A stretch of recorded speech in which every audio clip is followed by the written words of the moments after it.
যে সুন্নি রাষ্ট্র এবং তাওহীদের ধারক বাহক বর্তমান পৃথিবীতে এখনও সৌদি আরব নামে যে রাষ্ট্রটি আছে, সেখানে যতটুকু তাওহীদ আছে, সুন্নত আছে, পৃথিবীর কোনো মুসলিম দেশে ততটুকু তাওহীদ সুন্নত নাই।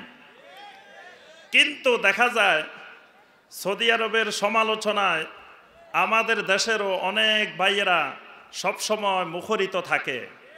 শুধু সৌদি আরবে সর্বনাশ, সৌদি আরবে হালাল পতিতালয় হচ্ছে, নাউজুবিল্লাহ। কোন বক্তা এটাও বলে বেড়াচ্ছে যে সৌদি আরবে নাকি হালাল পতিতালয় হচ্ছে, নাউজুবিল্লাহ। সৌদি আরবের নামে মিথ্যা অপবাদ। আমরা সৌদি আরবের পক্ষে অবলম্বন করতেছি, বিষয়টা এরকম না।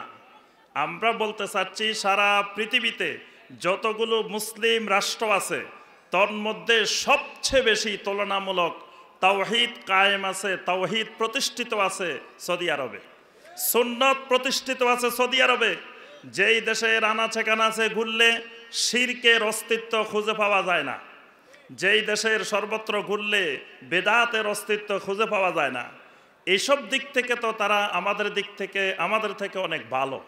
কিন্তু শিয়া সম্প্রদায় যারা, তারা আকীদার দিক থেকে নিকৃষ্টতম আকীদা পোষণ করে থাকে, যাদের আকীদার মধ্যে অসংখ্য শিরিক, অসংখ্য কুফর, অসংখ্য বেদাত, এবং এই পৃথিবীতে শিরিক বেদাত কুফরের জন্মদাতা এই শিয়া সম্প্রদায়। কিন্তু দেখা যাচ্ছে ওই আমরা শিয়াদের প্রতি মহব্বতটা আমাদের বেশি আর সুন্নিদের প্রতি মহব্বতটা আমাদের কম। এর মূল কারণ আমরা আকীদা সম্পর্কে আমাদের জ্ঞান নাই, আকীদার জ্ঞানের অভাব। এই ক্ষেত্রে একটা গুরুত্বপূর্ণ বিষয় হলো খোলাফায়ে রাশেদিনের ব্যাপারে জ্ঞান অর্জন করা। খোলাফায়ে রাশেদিনের ব্যাপারে জ্ঞান অর্জন না করলে, খোলাফায়ে রাশেদিনের ব্যাপারে আমাদের আহলুস সুন্নাহ ওয়াল জামাতের আকীদা কি এবং শিয়া সম্প্রদায়ের আকীদা কি, এই দুইটা যদি কেউ না বুঝে তাহলে তিনি শিয়া কি জিনিস, সুন্নি কি জিনিস, এটাকে আলাদা করা সম্ভবপর হবে না। এজন্য বর্তমান সময়ের আলোকে খোলাফায়ে রাশেদিন সম্পর্কে জানা প্রত্যেক মুসলিমের একটা গুরুত্বপূর্ণ বিষয়। এজন্য জামিয়া সালাফিয়ার ৪র্থ বার্ষিক সম্মেলনে এই বিষয়টাকে নির্ধারণ করা হয়েছে যে খোলাফায়ে রাশেদিনের মর্যাদা সম্পর্কে আমাদের জানা দরকার, জ্ঞান অর্জন করা দরকার। আমার সম্মানিত ভাই ও বোনেরা, আমরা এই ব্যাপারে কয়েকটা বিষয় আলোচনা করব। প্রথম বিষয় হলো খোলাফায়ে রাশেদিন কারা, খোলাফায়ে রাশেদিনের সময়কাল কতদিন। তারপরের বিষয় এই খোলাফায়ে রাশেদিনের ব্যাপারে যেই যুগটা, যেই সময়টা ছিল, এই সময়ে অবস্থানরত সাহাবায়ে কেরামদের ব্যাপারে আল্লাহ রাব্বুল আলামিন কি বলেছেন, আল্লাহ রসুল সাল্লাল্লাহু আলাইহি ওয়াসাল্লাম কি বলেছেন। এরপরে যেই 4 জন খলিফা যাদেরকে খোলাফায়ে রাশেদিন বলা হয়, এই 4 জন খলিফা সম্পর্কে, এই 4 জন ব্যক্তি সম্পর্কে আল্লাহ রসুল সাল্লাল্লাহু আলাইহি ওয়াসাল্লাম অসংখ্য তাদের ফজিলত, তাদের মর্যাদায় অসংখ্য হাদিস নবী সাল্লাল্লাহু আলাইহি সাল্লাম বর্ণনা করেছেন।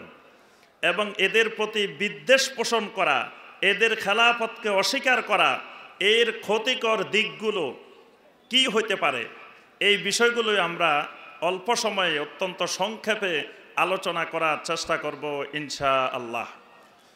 প্রথম কথা হলো খোলাফায়ে রাশেদিন বলতে কি বোঝায়। খোলাফায়ে রাশেদিন বলতে খোলাফা যেটা, এটা হলো খালিফা শব্দের বহু বচন, অর্থাৎ এখানে কয়েকজন খালিফা, এজন্য খোলাফা। আর রাশেদিন এটা রাশেদ শব্দের বহু বচন। তাহলে দুইটা জিনিস সংক্ষেপে আমরা বুঝতে পারি।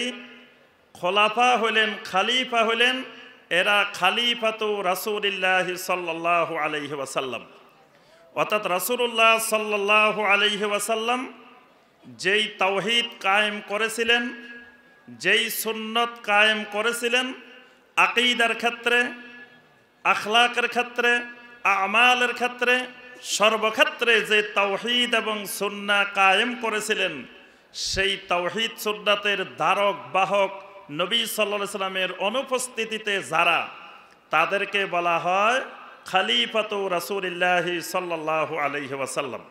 অর্থাৎ এরা রাসূলুল্লাহ সাল্লাল্লাহু আলাইহি ওয়াসাল্লামের খলিফা। খলিফা বলা হয় যিনি কারো খালফে, কারো অবর্তমানে পরবর্তীতে তার দায়িত্বটা পালন করেন, তাদেরকে বলা হয় খলিফা। এই জন্য আল্লাহ রাব্বুল আলামিনের কোনো খলিফা হয় না, খলিফা হয় মানুষের খলিফা হয়, মানুষ একজন আরেকজনের খলিফা হয়। কিন্তু আল্লাহ রাব্বুল আলামিনের কোনো খলিফা জমিনে প্রয়োজন হয় না, কারণ আল্লাহ সুবহানাহু ওয়া তাআলা কখনো অনুপস্থিত থাকেন না। এক সেকেন্ডের জন্য, এক মুহূর্তের জন্য আল্লাহ রাব্বুল আলামিন অনুপস্থিত থাকেন না। তাহলে আল্লাহ সুবহানাহু ওয়া তাআলার খলিফা লাগবে কেন? বরং আল্লাহ রাব্বুল আলামিন হইলেন আমাদের খলিফা। মানে মানুষ আল্লাহর খলিফা না, মানুষের খলিফা আল্লাহ রাব্বুল আলামিন। কিন্তু অনেকেই আমরা এটা ভালোভাবে না বোঝার কারণে আমরা দলিল দিয়ে থাকি, ওয়াইদ ক্বালা রাব্বুকা লিল মালাইকাতি ইন্নী জাইলুন ফিল আরদি খলিফা। আল্লাহ বলছেন আমি জমিনে প্রতিনিধি সৃষ্টি করতে চাই। এখানে আল্লাহ খলিফা সৃষ্টি করতে চান বলছেন, খলিফাতি বলেন নাই, আমার খলিফা সৃষ্টি করতে চাই এটা বলেন নাই। আল্লাহ বলছেন খলিফা। এই খলিফা কি কারা, কিসের খলিফা? অন্য আয়াতে কারিমে আল্লাহ রাব্বুল আলামিন ব্যাখ্যা দিয়েছেন, হুয়াল্লাযী জাআলাকুম খালাইফাল আরদে, তিনি তোমাদেরকে জমিনের খলিফা বানিয়েছেন। আর আল্লাহ রাব্বুল আলামিন হইলেন আমাদের খলিফা। আমরা যখন সফরে বের হই, সফরে বের হওয়ার সময় একটা দোয়া আছে, সেই সফরের দোয়া ও সফরের মধ্যে আমরা বলি আল্লাহুম্মা আনতাস সাহিবু ফিস সফর ওয়াল খলিফাতু ফিল আহাল। হে আল্লাহ, আমি যেই সফরে রওনা দিলাম, আনতাস সাহিবু ফিস সফর, আপনি আমার সফরের সাথী, আমার সফরে আপনি আমাকে দেখবেন, আমাকে দেখাশোনা করবেন, আমার সাথে থাকবেন। ওয়াল খলিফাতু ফিল আহাল, আমার এই সফরের সময় আমার আহালের মধ্যে আপনাকে খলিফা হিসাবে রেখে গেলাম। অর্থাৎ আমার অবর্তমানে আমার আহালকে, আমার পরিবারকে দেখাশোনা করবেন আপনি। সুবহানাল্লাহ। তাহলে আল্লাহকে আমরা যখন বাড়ি থেকে বের হই, কোথাও যাই, আমরা বাড়িতে খলিফা রেখে যাই কাকে? আল্লাহ রাব্বুল আলামিনকে। আল্লাহ আমাদের খলিফা, আমরা আল্লাহর খলিফা না। আমরা আল্লাহর তো অনুপস্থিতিই নাই, আমরা আল্লাহর খেলাফত, আল্লাহর খলিফা কিভাবে হতে পারি? তো এই খোলাফায়ে রাশেদিন হলেন খলিফাতু রাসূলিল্লাহ সাল্লাল্লাহু আলাইহি ওয়াসাল্লাম, রাসূলুল্লাহ সাল্লাল্লাহু আলাইহি ওয়াসাল্লামের খলিফা। আমরা দেখি কোন কোন ভাইয়েরা আকীদা পোষণ করেন যে নবী সাল্লাল্লাহু আলাইহি ওয়াসাল্লাম মারা যান নাই, নবী সাল্লাল্লাহু আলাইহি ওয়াসাল্লাম জীবিত আছেন। তো নবী সাল্লাল্লাহু আলাইহি ওয়াসাল্লাম যদি জীবিত থাকেন তাহলে খলিফার দরকার কি? কি বলেন? নবী সাল্লাল্লাহু আলাইহি ওয়াসাল্লাম জীবিত থাকলে তো খলিফার আর দরকার নাই। নবী সাল্লাল্লাহু আলাইহি ওয়াসাল্লামই তো কিয়ামত পর্যন্ত খেলাফতের দায়িত্ব, সব দায়িত্ব নবী সাল্লাল্লাহু আলাইহি ওয়াসাল্লাম নিজেই পালন করবেন। আবু বকর খলিফা হলো কেন? ওমর রাদিয়াল্লাহু তাআলা আনহু খলিফা হলেন কেন? ওসমান রাদিয়াল্লাহু তাআলা আনহু খলিফা হলেন কেন? আলী রাদিয়াল্লাহু তাআলা আনহু খলিফা হলেন কেন? যদি নবী সাল্লাল্লাহু আলাইহি ওয়াসাল্লাম জীবিতই থাকেন তাহলে তো তারা খলিফা হওয়ার দরকার ছিল না। তাহলে তাদের সাহাবায়ে কেরামের ঐক্যবদ্ধ আকীদা ছিল যে রাসূলুল্লাহ সাল্লাল্লাহু আলাইহি ওয়াসাল্লাম মৃত্যুবরণ করেছেন, এই জন্যই তারা নবী সাল্লাল্লাহু আলাইহি ওয়াসাল্লামের অবর্তমানে খলিফা নিযুক্ত করেছেন। এই জন্যই আবু বকর রাদিয়াল্লাহু তাআলা আনহু খলিফা হয়েছেন, ওমর ইবনে খাত্তাব রাদিয়াল্লাহু তাআলা আনহু খলিফা হয়েছেন, ওসমান ইবনে আফফান রাদিয়াল্লাহু তাআলা আনহু খলিফা হয়েছেন, আলী ইবনে আবি তালেব রাদিয়াল্লাহু তাআলা আনহু খলিফা হয়েছেন, হাসান ইবনে আলী রাদিয়াল্লাহু তাআলা আনহুমা খলিফা হয়েছেন। আমাদের বাংলাদেশে অনেক জায়গায় দেখা যায়, অনেকে বলেন যে অনেকের জানাজায় নবী সাল্লাল্লাহু আলাইহি ওয়াসাল্লাম নিজে হাজির হয়ে গেছে। বাংলাদেশের অনেক জানাজায় মদিনা থেকে নবী সাল্লাল্লাহু আলাইহি ওয়াসাল্লাম এসে অংশগ্রহণ করছে। আচ্ছা, ভালো কথা, অংশগ্রহণ করছে, এটা তো খুশির খবর, এটাতে তো দুঃখের কিছু নাই, আমরা আফসোসও করি না, আসছে তো অত্যন্ত ভালো কথা।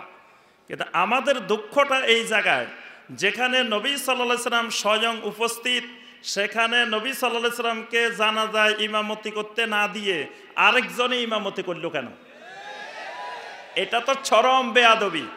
কারণ নবী সাল্লাল্লাহু আলাইহি ওয়াসাল্লাম যেখানে স্বয়ং হাজির হয়ে গেছেন জানাজায়, তাহলে নবী সাল্লাল্লাহু আলাইহি ওয়াসাল্লামের সামনে দুনিয়ার কোনো আলেমের ইমামতি করার অধিকার, যেখানে সাহাবাই কেরামও নবী সাল্লাল্লাহু আলাইহি সাল্লামের অবর্তমানে ইমামতি করার সাহস পাইতেন না, নামাজ দেরি হয়ে যাচ্ছে, আল্লাহ রাসূল সাল্লাল্লাহু আলাইহি সাল্লাম বলছেন আবু বকর রাদিয়াল্লাহু তাআলা আনহুকে নির্দেশ দাও সালাতের ইমামতি করার জন্য। কেউ নামাজে দাঁড়াচ্ছেন না, আর স্বয়ং নবী সাল্লাল্লাহু আলাইহি সাল্লাম চলে আসছেন, আর জানাজায় ইমামতি করে আরেকজন। আরেক জায়গায় নবী সাল্লাল্লাহু আলাইহি সাল্লাম মাজলিসে মাহফিলে এসে হাজির হয়ে গেছেন, তাহলে মাহফিলে সভাপতিত্ব করবে নবী সাল্লাল্লাহু আলাইহি সাল্লাম, মাহফিলে কিছু বয়ান করবে, নবী সাল্লাল্লাহু আলাইহি সাল্লাম আসতে বয়ানও করলেন না, কিছু নসিহতও করলেন না, তো নবী সাল্লাল্লাহু আলাইহি সাল্লাম আসলো আমরা বুঝলাম কিভাবে? আমার এক মুসল্লি একদিন আসি বলতেছে যে হুজুর, আজকে নদ্দা বাজারে আল্লাহ রসুলকে দেখছি, আমি ঢাকা নদ্দা বাজারে আল্লাহ রসুলকে দেখছে। তা আমি বললাম যে ভাই, তো আপনি কি কাজ করলেন? নবী সাল্লাল্লাহু আলাইহি সাল্লামকে দেখেছেন, আপনি একটু সাথে করে নিয়ে আসতেন, আমরা একটু এখানে নাস্তা করাইতাম আল্লাহ রসুলকে, তারপরে একটু আল্লাহ রসুলের সাথে দেখা করতাম, তাহলে আমি এরকম জামিয়া সালাফিয়ার প্রোগ্রামে যাই বলতে পারতাম যে আমি সাহাবি, কারণ আমার সাথে নবী সাল্লাল্লাহু আলাইহি সাল্লামের সাথে দেখা হয়ে গেছে, তাহলে সাহাবি হওয়ার মর্যাদা লাভ করতাম।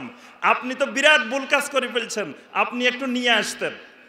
তারপরে কয় হুজুর, দৌড়াই গেছিলাম কিন্তু আর আল্লাহ রসুলকে পাই নাই, নাউজুবিল্লাহ। তাহলে আমি যে কথাটা বলতেছিলাম যে রাসূলুল্লাহ সাল্লাল্লাহু আলাইহি সাল্লাম মৃত্যুবরণ করেছেন, আবু বকর রাদিয়াল্লাহু তাআলা আনহু দলিল প্রমাণ সহ ঘোষণা দিয়েছেন, সমস্ত সাহাবায়ে কেরাম ওমর ইবনে খাত্তাব রাদিয়াল্লাহু তাআলা আনহু সহ সবাই সমর্থন করেছেন। তারপরে গিয়ে খলিফা নির্বাচন করা হয়েছে। তাহলে খোলাফায়ে রাশেদাই প্রমাণ করে যে রাসূলুল্লাহ সাল্লাল্লাহু আলাইহি সাল্লাম মৃত্যুবরণ করেছেন। নবী সাল্লাল্লাহু আলাইহি সাল্লামের পরে খেলাফত হলো 30 বছর। আল্লাহ রাসূল সাল্লাল্লাহু আলাইহি সাল্লাম বলেছেন খেলাফতুন নবুওয়া সালাসুনা সানা, যে নবুয়তের খেলাফত এটা থাকবে পৃথিবীতে 30 বছর পর্যন্ত। এই জন্য আমরা দেখি আবু বকর রাদিয়াল্লাহু তাআলা আনহু খেলাফতে ছিলেন 2 বছর 3 মাস, ওমর রাদিয়াল্লাহু তাআলা আনহু ছিলেন 10 বছর 6 মাস, ওসমান রাদিয়াল্লাহু তাআলা আনহু ছিলেন 12 বছর, আলী রাদিয়াল্লাহু তাআলা আনহু ছিলেন 4 বছর 9 মাস, হাসান ইবনে আলী রাদিয়াল্লাহু তাআলা আনহুমা ছিলেন 6 মাস। শরহে আকিদাতুত তাহাবিয়ার মধ্যে এইভাবেই হিসাব দেওয়া হয়েছে। তাহলে এরা হলেন খোলাফায়ে রাশেদা। রাশেদা হইল রুশদুন থেকে, রুশদুন সূরা আল বাকারার 256 নম্বর আয়াত, নাকি সূরা আল বাকারা 288? কত নম্বর? সূরা আল বাকারার 288 নম্বর আয়াত আছে নাকি? সূরা আল বাকারা 256 নম্বর আয়াত। 255 হলো আয়াতুল কুরসি। 256 নম্বর আয়াতে আল্লাহ সুবহানাহু ওয়া তাআলা বলছেন ফামান ইয়াকফুর বিত-তাগুতি ওয়া ইউমিন বিল্লাহি ফাকাদ ইসতামসাকা বিল উরওয়াতিল ওয়াসকা। এর আগে আরেকটু আগে লা ইকরাহা ফিদ-দ্বীন কাদ তাবায়্যানার রুশদু মিনাল গাই, কাদ তাবায়্যানার রুশদু মিনাল গাই। আল্লাহ পাক বলছেন বক্রতা থেকে রুশদ যেটা, মানে স্বচ্ছতা যেটা, হেদায়েত যেটা, এইটা স্পষ্ট হয়ে গেছে। এই হেদায়েতের আরেক নাম হলো রুশদ।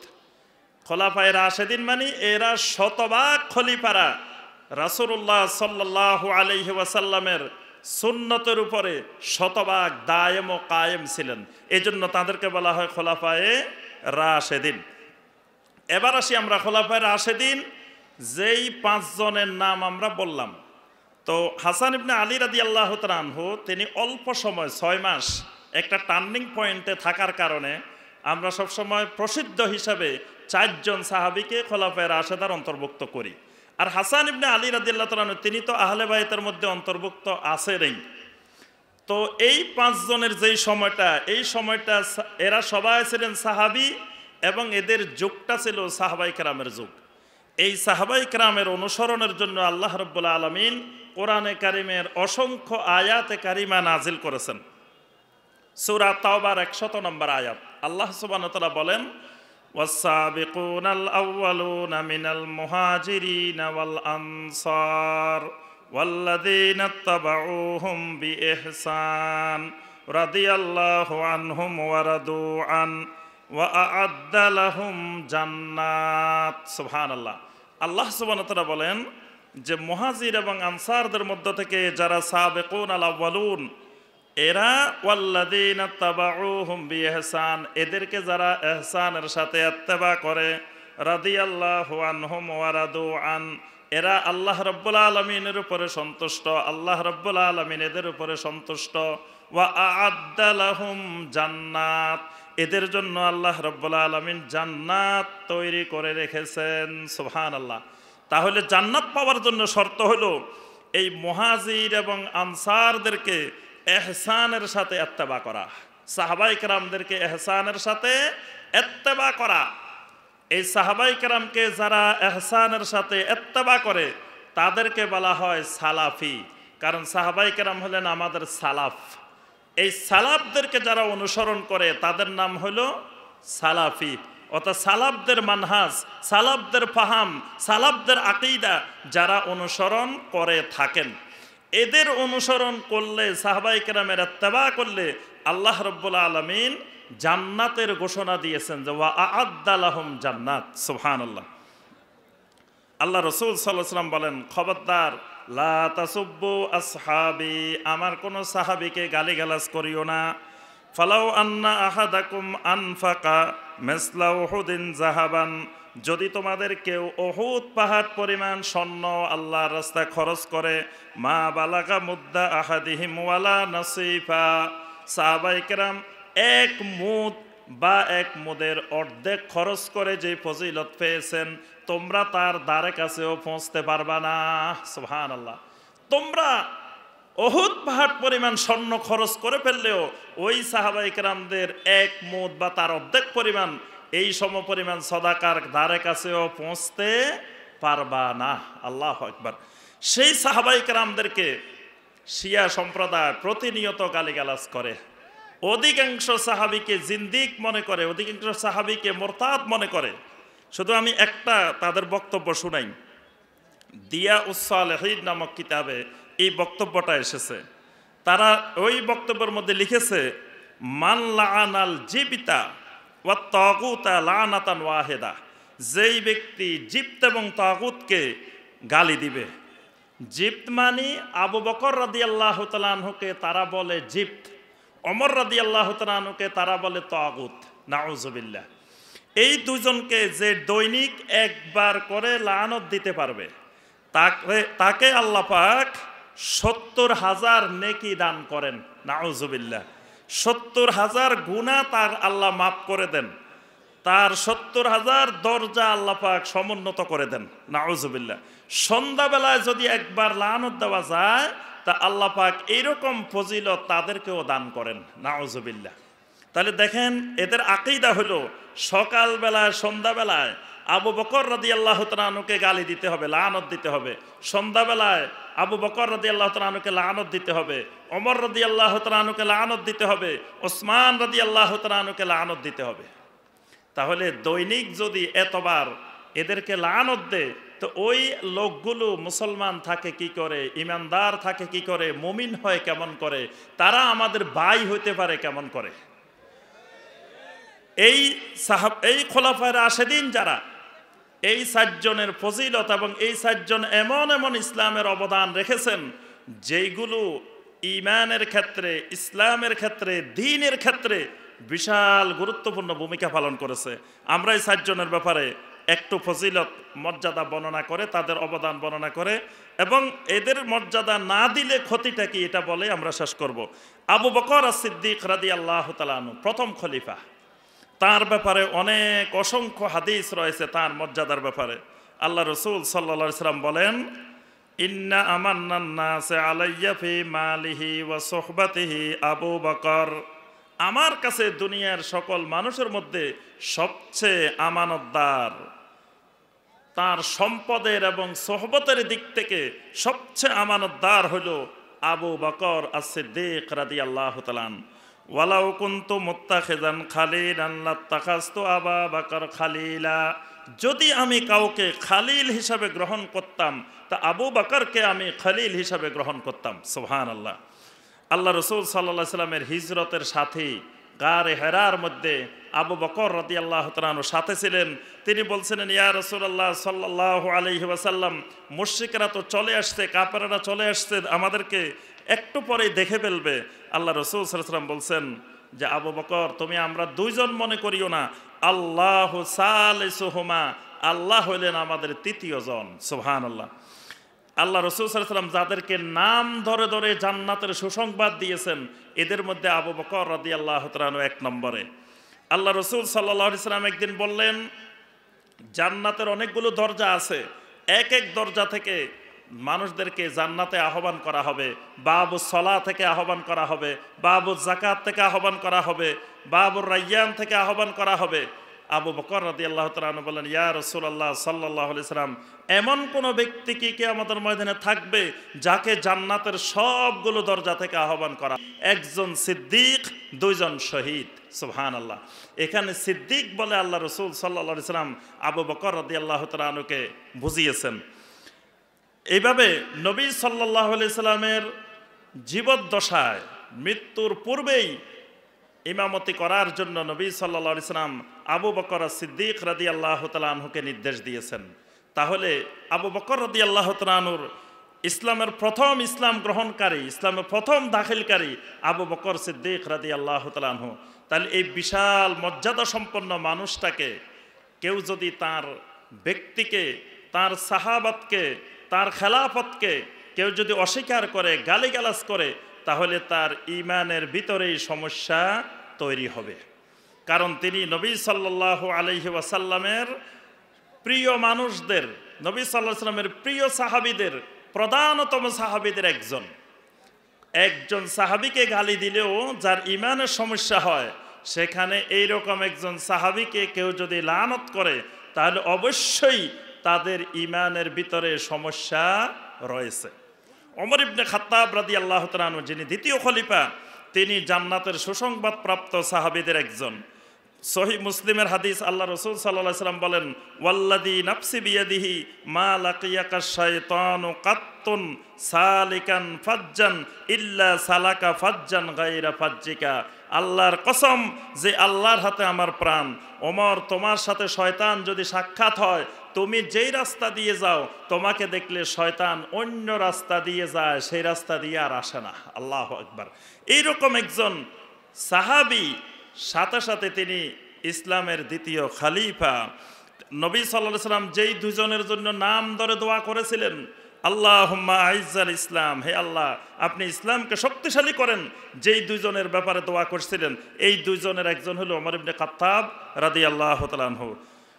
তৃতীয় খলিফা যিনি ওসমান ইবনে আফফান রাদিয়াল্লাহু তাআলা আনহু, তিনিও জান্নাতের সুসংবাদপ্রাপ্ত সাহাবীদের একজন। তাকে বলা হয় আসাদ্দুন নাসে হায়াআন বা'দার রাসূল সাল্লাল্লাহু আলাইহি ওয়াসাল্লাম। রাসূল সাল্লাল্লাহু আলাইহি ওয়াসাল্লামের পরে এই উম্মতের মধ্যে সবচেয়ে লজ্জাশীল হলেন ওসমান ইবনে আফফান রাদিয়াল্লাহু তাআলা আনহু। আল্লাহ রাসূল সাল্লাল্লাহু আলাইহি ওয়াসাল্লাম একটা হাদিসের মধ্যে বলছেন, ইন্নাকুম তালকাউনা বাদি ফিতনাতান ওয়া ইখতিলাফা, আমার পরে তোমরা অসংখ্য ফিতনা, ইখতিলাফ দেখতে পাবে। এক ব্যক্তি জিজ্ঞাসা করলেন যে, ইয়া রাসূলুল্লাহ সাল্লাল্লাহু আলাইহি ওয়াসাল্লাম, এই সময় আমরা কিভাবে এই সকল ফিতনা, এই সকল ইখতিলাফ থেকে রক্ষা পাবো? আল্লাহ রাসূল সাল্লাল্লাহু আলাইহি ওয়াসাল্লাম বলেন, আলাইকুম বিল আমিনে ওয়া আসহাবিহি ওয়া হুয়া ইউশিরু ইলা উসমান বিযালিক। তখন নবী সাল্লাল্লাহু আলাইহি ওয়াসাল্লাম ওসমান রাদিয়াল্লাহু তাআলা আনহুর দিকে ইঙ্গিত করলেন যে ওই সময়ে, ফিতনার সময়ে তিনি হবেন আল আমিন, তিনি হবেন তোমাদের সাথী, অর্থাৎ তাকেই তোমরা অনুসরণ করবে। এইভাবে ওসমান রাদিয়াল্লাহু তাআলা আনহু কোরআনে কারীম সংকলন করেছেন।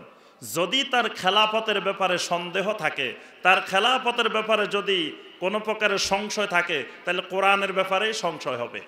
এই জন্যই যারা খোলাফায়ে রাশেদিনকে অস্বীকার করে বা খোলাফায়ে রাশেদিনকে গালিগালাজ করে, তাদের মূল উদ্দেশ্য যে কোরআনে কারীমের ভিতরে সংশয় তৈরি করা, নবী সাল্লাল্লাহু আলাইহি ওয়াসাল্লামের হাদিসের ব্যাপারে সংশয় তৈরি করা এবং পুরা আল্লাহর দ্বীনের ভিতরে সংশয় তৈরি করা। কারণ ওই সময়টার মধ্যে কোরআন সংকলন হয়েছে, হাদিসগুলো সাহাবায়ে কেরাম তাবেঈনদের কাছে তালিম দিয়েছেন, হাদিসের প্রচার প্রসার করেছেন, হাদিসের উপরে আমল করার চেষ্টা করেছেন। এইগুলো যাতে প্রশ্নবিদ্ধ হয়, এই জন্য খোলাফায়ে রাশেদিনকে প্রশ্নবিদ্ধ করার জন্য চেষ্টা করা হয়। চতুর্থ খলিফা আলী ইবনে আবি তালেব রাদিয়াল্লাহু তাআলা আনহু, যিনি, তার ফজিলতে অসংখ্য হাদিস বর্ণিত হয়েছে, তিনি জান্নাতের সুসংবাদ প্রাপ্ত সাহাবীদের একজন।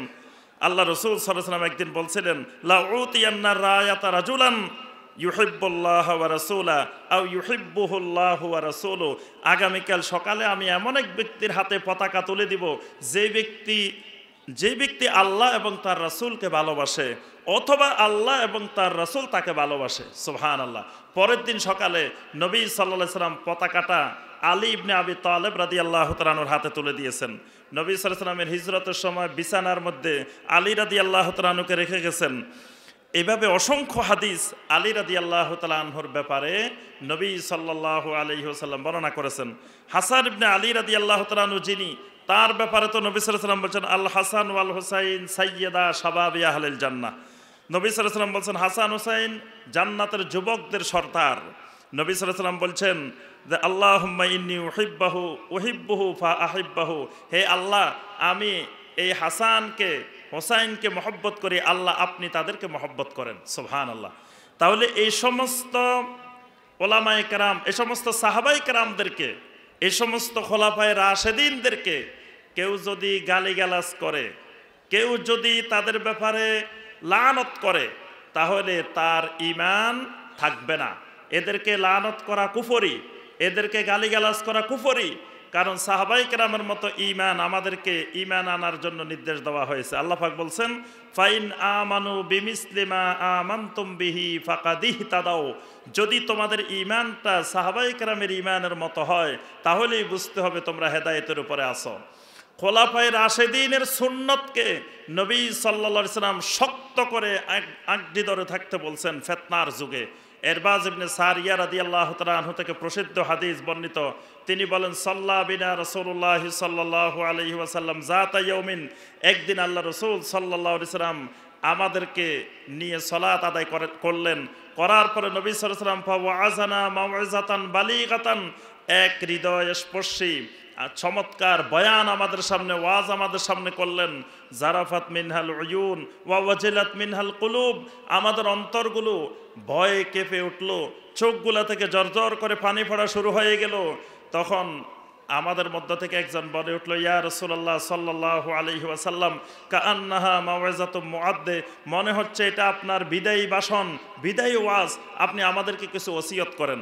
তখন আল্লাহ রাসূল সাল্লাল্লাহু আলাইহি ওয়াসাল্লাম বললেন উসিকুম বিতাকওয়াল্লাহ, তোমাদেরকে আল্লাহর ভয়ের তাকওয়ার ওসিয়ত করছি, তোমাদেরকে ওসিয়ত করছি তোমাদের নেতার আনুগত্য করবে। ওয়াসসামঈ ওয়াত্তাআ ওয়া ইন তাআম্মারা আলাইকুম আবদুন হাবাশিয়্যুন, যদি হাবশি গোলামও তোমাদের আমির নিযুক্ত হয় তার আনুগত্য করবে, তার কথা শুনবে। আর ওয়া ইন্নাহু মাইয়াইশ মিনকুম বাদি ফাসায়ারা ইখতিলাফান কাসীরা, আমার পরে দেখবা তোমরা যারা দুনিয়াতে বসবাস করবে অসংখ্য ইখতিলাফ আর ইখতিলাফ, ইখতিলাফ আর ইখতিলাফ। এখানে ইখতিলাফ মানে বেদআত, নবী সাল্লাল্লাহু আলাইহি সাল্লামের সাথে ইখতিলাফ করা মানে এটা বেদআত। এরকম অসংখ্য বেদাত তোমরা দেখতে পাবে। সেই সময় তোমাদের করণীয় হলো ফাআলাইকুম বিসুন্নতি ওয়া সুন্নাতিল খুলাফাইর রাশিদিন আল মাহদিয়্যিন, তোমাদের উপরে কর্তব্য হলো তোমরা আমার সুন্নতকে এবং আমার হেদায়েত প্রাপ্ত খোলাফায়ে রাশিদিনের সুন্নতকে শক্ত করে মজবুত করে আদ্দু আলাইহা বিন নাওয়াজিজ, মাড়ির দাঁত দিয়ে শক্ত করে ধরে রাখবে। কারণ এই সময় যদি শক্ত করে মাড়ির দাঁত দিয়ে ধরে রাখতে না পারো তাহলে সুন্নত তোমাদের থেকে ছুটে যেতে পারে, বেদাত তোমাদেরকে গ্রাস করতে পারে। তাহলে এখানে নবী সাল্লাল্লাহু আলাইহি সাল্লাম সুন্নত বেদাতের যেই নীতিমালা সময়সীমা নির্ধারণ করেছেন, সেখানে নবী সাল্লাল্লাহু আলাইহি সাল্লামের সুন্নত খোলাফায়ে রাশিদিনের সুন্নতকে অন্তর্ভুক্ত করেছেন। তাহলে নবী সাল্লাল্লাহু আলাইহি সাল্লামের নবুয়তের 23 বছর, খেলাফতের 30 বছর, এই 53 বছরের ভিতরে সাহাবায়ে কেরাম যে আমলগুলো করেছেন, যে ইবাদতগুলো করেছেন, এইগুলো কিয়ামত পর্যন্ত ইবাদত হিসাবে বিবেচিত হবে। এরপরে যেগুলো নতুন নতুন বানানো হয়েছে, যেগুলো সাহাবায়ে কেরামের সময় ছিল না, খোলাফায়ে রাশিদিনের সময় ছিল না, এইগুলো পরবর্তীতে বেদাত হিসাবে পরিগণিত হবে। তাহলে সুন্নত আর বেদাতের মানদণ্ডের ক্ষেত্রে খোলাফায়ে রাশিদিনের যুগ, খোলাফায়ে রাশিদিনের সময়টা অত্যন্ত গুরুত্বপূর্ণ সময়। এই জন্য খোলাফায়ে রাশিদিনের সময়কে যারা যথাযথভাবে সম্মান দিতে পারবে না, মূল্যায়ন করতে পারবে না, তারা সুন্নত এবং বেদাতকে যথাযথভাবে চিহ্নিত করতেও সক্ষম হবে না। এই জন্য আমার সম্মানিত ভাই ও বোনেরা, খোলাফায়ে রাশেদিনের 4 জনকেই সমভাবে আমরা সম্মান করব, তাদের জন্য দোয়া করব এবং তাদেরকে খোলাফায়ে রাশেদ হিসাবে, খোলাফায়ে রাশেদিন হিসাবে আমরা স্বীকৃতি দিব। যদি কেউ একজনকে খলিফা হিসাবে ঘোষণা দেয়, 3 জনকে না দেয়, শাইখুল ইসলাম ইমাম ইবনে তাইমিয়া রাহমাহুল্লাহ বলেন এটা হলো রাফেজিদের আলামত, রাফেজিদের লক্ষণ। কেউ যদি 2 জনকে সম্মান দেয়, 2 জনকে মেনে নেয় আর 2 জনকে না মানে, এটা হলো আপনার খারেজিদের লক্ষণ। খারেজিরা তারা শুধুমাত্র আবু বকর এবং ওমর রাদিয়াল্লাহু তাআলা আনহুমাকে মেনে নেয়, কিন্তু ওসমান এবং আলী রাদিয়াল্লাহু তাআলা আনহুমাকে তারা মেনে নেয় না।